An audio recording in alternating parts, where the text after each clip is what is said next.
जय श्री कृष्ण, जय राधे राधे। दोस्तों, एक बार फिर हम आपके बीच एक नई कहानी भगवान का सत्कार के साथ हाजिर हैं। क्या कभी आपने सोचा है कि कभी अगर भगवान खुद आपके घर भोजन करने के लिए आए तो क्या होगा? जी हाँ, आज की कहानी हमारी इसी पर केंद्रित है। इस कहानी में एक गरीब ब्राह्मण है जिसकी परीक्षा लेने के लिए भगवान खुद उसके घर भोजन करने के लिए आते हैं। आप देखना ये है कि क्या वह ब्राह्मण भगवान को भोजन करा पाता है। चलिए अब उसी कहानी की तरफ चलते हैं। पर कहानी को शुरू करने से पहले मैं आपसे एक अनुरोध करती हूँ कि अगर आपने हमारा चैनल सब्सक्राइब नहीं किया है तो फटाफट जल्दी से उस चैनल को सब्सक्राइब कर लें ताकि हम आपके साथ इसी तरह नई नई कहानियों के साथ जुड़े रहें। चलिए अब कहानी की तरफ। एक गांव में दामोदर नाम के एक गरीब ब्राह्मण रहा करते थे। ब्राह्मण को लोभ और लालच बिल्कुल भी न था। वे दिन भर गांव में भिक्षावृत्ति करते और जो रूखा सूखा मिल जाता उसे भगवान का प्रसाद समझकर ग्रहण कर लेते। तय समय पर उनका ब्राह्मण जी का विवाह संपन्न हुआ। विवाह के उपरांत ब्राह्मण ने अपनी स्त्री से कहा, देखो अब हम गृहस्थ जीवन में प्रवेश कर रहे हैं। गृहस्थ जीवन का सबसे बड़ा नियम है अतिथि सत्कार करना, गुरु आज्ञा का पालन करना और भजन कीर्तन करना। मैं चाहे घर पर रहूं चाहे ना रहूं, लेकिन घर में अगर कोई भी अतिथि आए तो उनका बड़े अच्छे से अतिथि सत्कार करना। चाहे हम भूखे रह जाएं, लेकिन हमारे घर से कोई भी भूखा ना रहना पाए और कोई भी खाली हाथ तो बिल्कुल ना जाए। ब्राह्मण की बात सुनकर ब्राह्मणी ने मुस्कुराकर कहा, अच्छी बात है, मैं इन सब बातों का ध्यान रखूंगी। आप निश्चिंत रहें और भजन कीर्तन कर प्रभु की भक्ति में ध्यान लगाएं। ब्राह्मण और ब्राह्मणी सुखी सुखी अपना जीवन यापन करने लगे। ब्राह्मण रोज की तरह सुबह सुबह अपने घर से भिक्षावृत्ति के लिए आसपास के गांव में जाते और जो कुछ भी मिला प्रभु की इच्छा मानकर ग्रहण करते। ब्राह्मण के घर की स्थिति भी बहुत ही सामान्य थी। कभी कभी तो पति पत्नी दोनों को ही भूखा ही सोना पड़ता था, लेकिन फिर भी दोनों पति पत्नी सुखी सुखी अपना जीवन यापन कर रहे थे। मन में कभी भी कोई द्वेष या लालच ना था। भगवान बड़े लीलाधर हैं और वे देवलोक में बैठे बैठे सब कुछ देखते हैं। उनकी लीला बड़ी ही विचित्र है। वे समय समय पर अपने भक्तों के दुखों को हरने के लिए किसी न किसी वेश में आते रहते हैं। वह हमेशा अपने भक्तों की परीक्षा लेते हैं। एक दिन ब्राह्मण के घर भी भगवान के ने सोचा कि चलो अब परीक्षा ले। तो ऐसा सोचकर भगवान ब्राह्मण के घर साधु का वेश धारण कर उसकी परीक्षा लेने आ पहुंचे।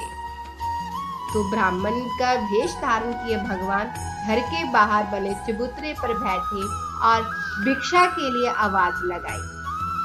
और जब बाहर उन्होंने आवाज लगाई, ब्राह्मण ने जैसे ही साधु महात्मा की आवाज सुनी तो बाहर आया। ब्राह्मण को देखकर साधु महात्मा मुस्कुराए और बोले, पुत्र, आज इस रास्ते से जाते जाते मन किया कि आज तुम्हारे घर भोजन करो।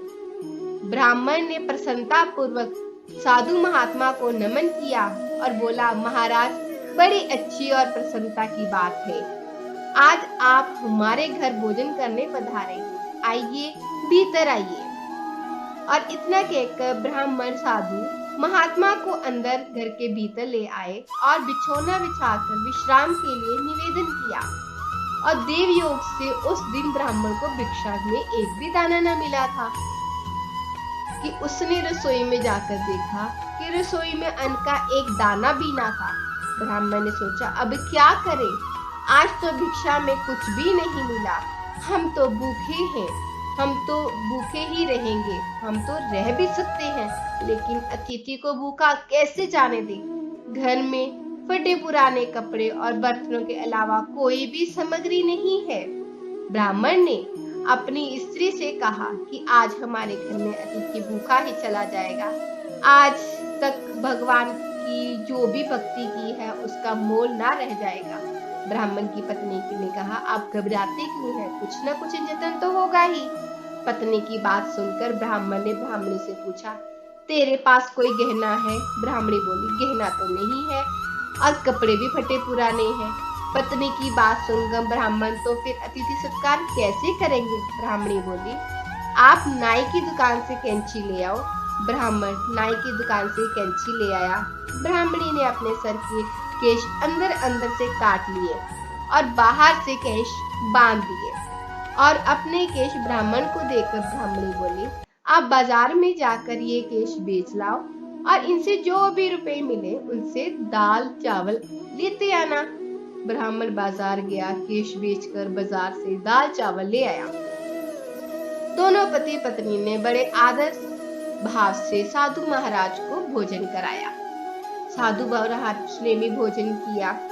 अब साधु महात्मा बोले, बस इस भरी दोपहर में अब मैं कहाँ जाऊंगा, इसलिए आज दिन में मैं तुम्हारे यही विश्राम करता हूँ। साधु महाराज की बात सुनकर ब्राह्मण ने प्रसन्नता पूर्वक कहा, बड़ी ही अच्छी बात है महाराज, आपकी सेवा का इससे अच्छा अवसर मिल ही नहीं सकता। इतना कहकर ब्राह्मण साधु महाराज के चरणों के पास बैठकर उनके पैर दबाने लगे। अब परेशानी महाराज के शाम के भोजन की थी। ब्राह्मण फिर महाराज के पास भोजन की चिंता करने लगा। अब पत्नी को चिंता में देख ब्राह्मणी बोली कि आप व्यर्थ में चिंता मत करें, मैं कुछ न कुछ जतन कर दूंगी।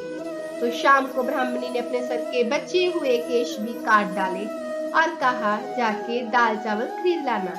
ब्राह्मण बाजार से गया और दाल चावल ले आया और रात्रि में भी दोनों ने पति पत्नी ने बड़ी ही प्रसन्नता से साधु महाराज को भोजन कराया और भोजन के बाद साधु महात्मा बड़े प्रसन्न हुए। वत्स, तुम्हारे प्रेम से मैं तृप्त हो गया हूँ, लेकिन अब अंधेरे में मैं कहाँ जाऊंगा? तो सोच रहा हूँ कि रात्रि में तुम्हारे ही यहाँ काट लूं। साधु महाराज की बात सुनकर ब्राह्मण बोले, महाराज ये जो कुछ भी है सब प्रभु का ही है, आप निश्चित होकर यहाँ विश्राम कर सकते हैं। ये मेरा सौभाग्य है कि मुझे आपकी सेवा का अवसर प्राप्त हुआ।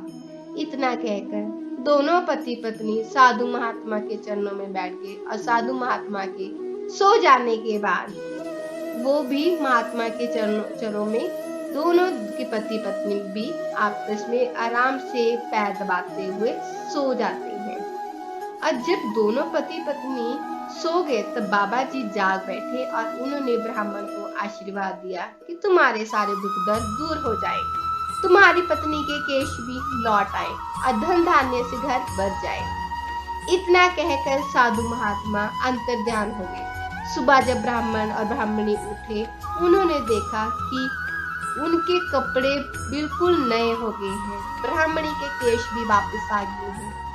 साधु महाराज के थाली में लड्डू पड़े हैं, उस प्रसाद को उन्होंने बांटा, लेकिन साधु महाराज कहीं भी दिखाई नहीं दे रहे थे। उन्होंने बहुत ढूंढा, आगे पीछे इधर उधर बहुत ढूंढा, लेकिन उन्हें वो साधु महाराज नहीं मिले। तब उन्होंने सोचा, हो ना हो कोई पहुंचे हुए साधु महात्मा थे जो हमें आशीर्वाद स्वरूप ये सब दे गए और हमारी हालत बहुत अच्छी कर गए।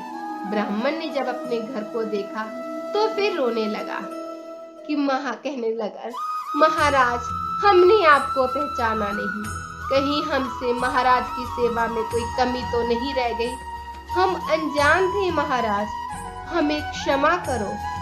ब्राह्मण की विनती सुनकर भगवान प्रकट हुए और बोले, तुम्हारे प्रेम पूर्वक भोजन कराने से मैं इतना तृप्त हुआ जितना मैं कभी नहीं हुआ, तुम हमेशा सुखी रहो। इतना कहकर भगवान अंतर्ध्यान हो गए।